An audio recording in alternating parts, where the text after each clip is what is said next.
하나님의 말씀은 마태복음 21장 1절로 시작합니다. 오늘 읽은 말씀은 예수님의 사역의 클라이맥스라고 할 수 있는 고난의 1주간의 시작을 알리고 있습니다. 그들이 예루살렘에 가까이 가서 감난산 백박에에 이르렀을 때 예수께서 두 제자를 보내시며, 이제 예수님이 예루살렘 가까이 오는데 지금 감난산 백박에를 지나는 거예요. 이 백박에라고 하는 곳은 무화과의 집이란 그런 뜻을 가지고 있는데, 주님이 이것을 지나가면서 두 제자를 보냅니다. 복음서를 보면 예수님이 어떤 사역을 보낼 때 꼭 두 사람씩 보냅니다. 이러한 전통이 초대교회 사도들이 선교를 할 때도 두 사람씩 갔거든요. 두 사람이 가는 것을 우리가 보건대 주님이 내 이름으로 두세 사람이 모인 곳에 나도 그들과 함께 있겠다 하신 그 말씀을 그대로 실천하도록 하셨던 것 같습니다. 그런데 두 사람을 주님 보낸 데는 여러 가지 이유가 있습니다.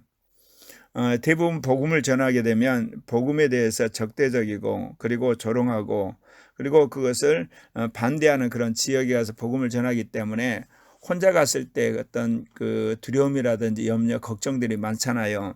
근데 두 사람이 함께 가게 되면 그런 것을 극복할 수 있는 그런 동역자가 되는 거죠. 또 우리가 사역을 하다면 한 사람이 가질 수 있는 재능이나 은사나 그리고 어떤 사역에 있어서 어떤 스킬에 있어서 부족한 부분이 있거든요. 근데 두 사람이 가게 되면 그것을 시너지 효과를 낼 수가 있기 때문에 그렇습니다. 또 이 두 사람을 보내게 되면 그 선교를 하는 데 있어서 주어진 여러 가지 물질적인 거나 또는 생활에 있어서 서로가 서로를 이렇게 어떻게 보면 그 좋은 의미에서 공동으로 관리하고 또한 그걸 사용함으로 부정이나 부패 이런 것을 막을 수도 있죠. 그래서 예수님이 두 사람의 제자들을 보내는 전통을 주님께서 만드셨다고 생각합니다. 그런데 이제 두 사람이 갈 때 주님이 이런 말씀을 하세요. 너희는 맞은편 마을로 가라. 그리하면 곧 매인 나귀와 나귀 새끼가 함께 있는 것을 보리니 풀어 내게로 끌고 오라. 만일 누가 무슨 말을 하거든 주가 쓰시겠다 하라. 그리하면 즉시 보내리라. 예수님이 생각이 나서 그냥 하신 게 아니라 성령 안에서 아버지로부터 계시의 말씀을 받아서 제자들에게 이 명령을 했던 것입니다. 이 말씀을 보게 되면 예수님 눈앞에 보이는 어떤 그 나귀와 나귀 새끼를 데려오는 게 아니라 맞은편 마을로 가서 그 매여 있는 나귀와 나귀 새끼를 데려오라고 그래요. 그러니까 예수님이 전혀 눈으로 본 건 아니죠. 그건 성령의 계시로 받은 말씀이에요. 근데 예수님이 하신 이 말씀을 지금 마태복음 기자는 일찍이 선지자를 통하여 하신 말씀을 이루었다고 말하고 있습니다. 마태복음 21장 5절에 보면 시온 딸에게 이르기를 내 왕이 내게 임하나니 그는 겸손하여 나귀 곧 땅에 멍에 매는 짐승의 새끼를 탓도다 하라. 그러니까 일찍이 스가랴 선지자가 했던 예언 그 말씀이 이루어졌다고 지금 쓰고 있습니다. 스가랴 9장 9절에 시온의 딸들아 그렇게 이제 시작하는 이 말씀인데 여기서 시온의 딸은 말할 필요 없이 예루살렘 자신을 말합니다. 그러니까 예루살렘을 통치하는 왕이 임하였다는 거죠. 근데 그 왕은 우리가 흔히들 말하면 주변은 여러 나라를 복속시키고 제2의 다윗 왕국을 세울 그런 게 왕을 연상하기 쉬운데 이 나귀를 타고 오는 그 왕은 겸손한 왕이라는 겁니다. 그러니까 이스라엘 백성들이 기다렸던 메시아는 군마를 타고 오는, 그래서 강력한 군사력으로 주변 민족을 복속시키고 이스라엘 왕국을 회복시킬 그런 때 메시아를 기다렸는데 예수 그리스도는 나귀를 타고 오는 겸손한 왕이었다는 거죠. 익히 이제 우리가 알고 있는 바 초림하신 예수 그리스도는 이스라엘은 물론이고 온 인류를 구원하기 위한 구속주로 오셨기 때문에 그는 겸손한 왕으로서 멍에 매는 짐승의 새끼를 타고 들어오셨던 것이죠. 물론 제자들과 함께했던 이스라엘 군중들이 이것을 알 리는 없습니다. 그러나 예수님은 성령의 계시를 통해서 자신이 이 나귀를 타고 예루살렘에 들어가로 작정을 하신 거죠. 그런데 일찍이 이것은 성경이 예언한 것이 이루어지는 겁니다. 우리가 자칫 이 성령의 계시와 성경의 계시를 대립적으로 볼 때가 참 많습니다. 왜 이런 일이 벌어지게 되냐? 우리가 성령의 계시를 자신을 위해서 사용하기 때문에 그렇습니다. 성령의 계시는 성경의 계시와 더불어서 삼일체 하나님의 경륜을 이루기 위해서 주신 거거든요. 그러니까 오늘도 예수님이 성령 안에서 아버지로부터 성령의 계시를 받아서 제자들한테 말했잖아요. 맞은편 마을로 가가지고 아직 사용하지 않는 나귀와 나귀 새끼를 데리고 와라. 그렇게 말씀하셨는데 실은 이 내용은 스가랴 선지자가 예언했던 구약의 말씀이 성취되는 거예요. 여기서 예수님이 성령을 통해서 받은 성령의 계시와 구약에 쓰여진 이 기록된 성경의 계시는 하나의 그 서로가 서로를 확인해 주는 그런 역할을 하죠. 또 어떤 경우는 예수님께서 제자들에게 이야기하셨잖아요. 성령이 임하시면 예루살렘과 온 유대와 사마리아 땅끝까지 내 증인이 되리라. 그렇게 주님 말씀하셨는데 그 말씀을 실현하는데 사도들이 영의 계시를 받아서 실천을 하게 되는, 그러니까 주어진 예수님의 명령을 실천하는데 그 실천적 계시로서 영의 계시가 주어질 때가 있습니다. 또 어떤 경우는 성경에는 없지만 그걸 이루는 데서 정말 이 시대에 새로운 어떤 문화적인 창조, 어떤 시대의 어떤 선각자로서 해야 할 그런 말씀을 영의 계시로 주시는 거예요. 그러나 이 모든 것들은 결국은 창세부터 계시까지 이룬 그 말씀하신 성경의 계시를 성취하는 것과 연결이 되어 있어야 되는 거지, 그것과는 따로 자신의 왕국을 세우거나 또는 자신의 교리를 절대화시키거나 또는 자신의 교단을 드러내기 위해서 하는 그러한 행위들은 실은 성령을 주시는, 그리고 성령의 계시를 주시는 주님의 뜻을 한마디로 어그러뜨리는 그러한 일인 겁니다. 일찍이 루터도 어떤 성령의 그 치유 사역을 그가 경험했거든요. 그의 동역자였던 멜라니톤이 성령의 놀라운 치유 사역으로 치유된 걸 보고 그가 성령을 인정하기도 했고, 칼빈 같은 경우는 성경이 성령으로 쓰여졌다는 걸 인정하는데 왜 이 칼빈이 이 성령의 계시를 극력 비판을 했냐면 성경의 계시를 그들이 무시했기 때문에 그렇습니다. 그러니까 종교개혁 당시에 성령 운동하는 그룹이 있었습니다. 광신도를 할 만큼 그들이 직통 계시를 강조를 하면서 성경의 계시를 무시를 했습니다. 종교 개혁을 하는 이 종교 개혁자들의 입장에서 봤을 때는 가톨릭에서 이제 나와서 신앙의 근거를 성경으로 삼았기 때문에, 그리고 성경이 복음을 제시하고 있기 때문에 이 성경의 계시를 절대적으로 중요시했던 그런 때거든요. 그런데 자신들이 성령을 받았다는 미명하에서 이 성경을 무시하는 거예요. 직접 계시를 받았기 때문에 기록된 계시는 필요 없다는 거죠. 그러니 종교 개혁자들로서는 그대로 둘 수가 없죠. 그렇기 때문에 이 성령의 계시를 극력 반대를 했던 거고, 그것이 500여 년 동안 이어져 오면서 이제 성령의 은사는 끝났다고 하는 은사 중지주의와 결합을 하면서 오늘날 한국의 장로교의 주류 신학이 됐는데, 루터도 그런 건 아니에요.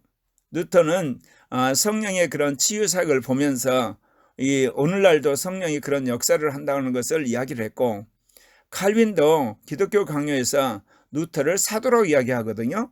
그런 걸 봤을 때 종교 개혁자들이 그렇게 우리로 말하면 성령의 역사를 제한한 것은 아닙니다. 단지 성경의 계시를 무시한 광신적인 성령의 직통 계시 주장하는 사람들을 그들이 견제를 하고 또 그 잘못된 것을 시정하는 가운데서 이런 성령의 직접적 계시에 대해서 비판적이었던 것이거든요. 근데 그 뒤에 이제 이게 개신교 정통주의를 겪으면서 이 은사 중지주의를 교류화시켜서 그것이 이 장로교 안에 계속 전승되어 왔던 것이죠. 그런데 이 성경 말씀을 받아들고 그대로 그걸 믿고 구하는 사람들이 거룩하게 되는 비결로서 성령세를 구하고, 그리고 성령세를 증거로서 방언을 구하다가 20세기 성령의 은사가 다시금 회복되는 그런 일이 있었습니다.